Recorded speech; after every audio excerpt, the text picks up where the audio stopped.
relationship with my father. Ganun. Last question. Last question. How was your experience in the red carpet sa first International Film Festival? Sa Berlinale. Yeah, sa Berlinale. Grabe. Masaya po. Super. And yun yung moment na lagi kong binabalikan. And very happy ako nun. Very happy ako to represent the Philippines in Berlinale. Are you open to acting sa Hollywood if ever may Naman, if ever, let's Yeah, claim yeah, it. yeah. Let's claim it. Okay. Thank you, Marie. Salamat po. Thank you. Thank you. How was the movie, Maris?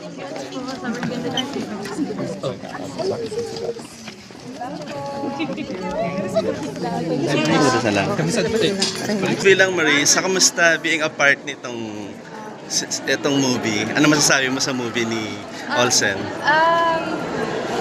Sorry po, ano yung question? Yung Olsen, anong masasabi mo about the Sobrang movie? ganda ng pelikula, sobrang simple ng story, pero sobrang ramdam ko yung puso ng script, yung intention ni Direk JP. And hindi ko in-expect na sobrang matamaan ako sa film. Sobra kasi iba sa akin yung parang kapag sobrang personal sa writer and director yung film. And I hope marami pang makanood. Congratulations sa Incognito pa lang. Ang galing-galing mo doon. Sana more acting action pa. Social climber. Social climber also. Nag-number 1 sa Netflix. Yes, So more international movie ba yung expect namin sa'yo? Sasuportahan mo siya. Talaga. Thank you, Marie. Congrats, guys. Thank you, guys.